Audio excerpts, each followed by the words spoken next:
So there's some research that says that part of our lexicon, specifically the term stay, as in where do you stay at, comes from generationally being used to always having to move, being that we never really, as a people, have any sense of stability because there's always that fear of being sold or having to move for this or that reason.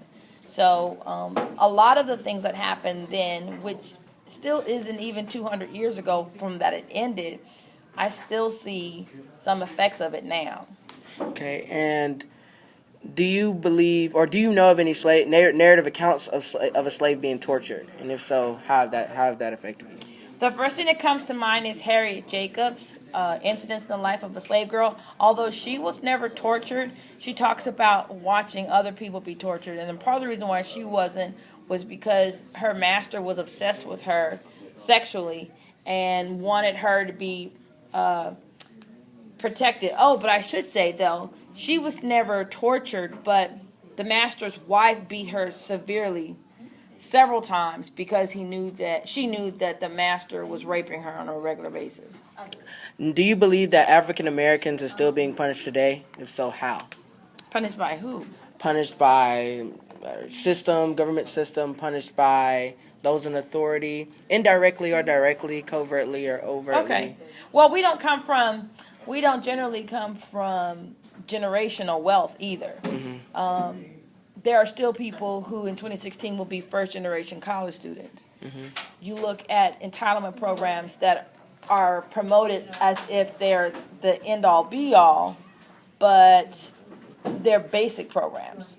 And then you look at Ivy League schools like Brown, Yale, Princeton, which actually profited from the slave trade. And so they do this backdoor reparations by saying, well, if your family makes less than $60,000 and you have the grades to get in, then you're automatically get in and you can go for free. But if our public school systems aren't set up for us to achieve so that we can get in, then we're still pretty much left out of that process. So yeah, I think we are still suffering to some great degree. Now, today there's this National Day of Recognition for historically black colleges and universities because so many of them are going to have to close and fire because some people are saying, well, they're not valid anymore, even though the majority of black MDs get their degrees from HBCUs. Well, how can we ensure that slavery of any form or fashion does not exist within our country ever again? Well, it's going to have to start with this reality that one particular group, no one group is automatically entitled to the labor of another. We don't have slavery, but we still pay undocumented people much less than the minimum wage. And the minimum wage, we already know, is not a living wage.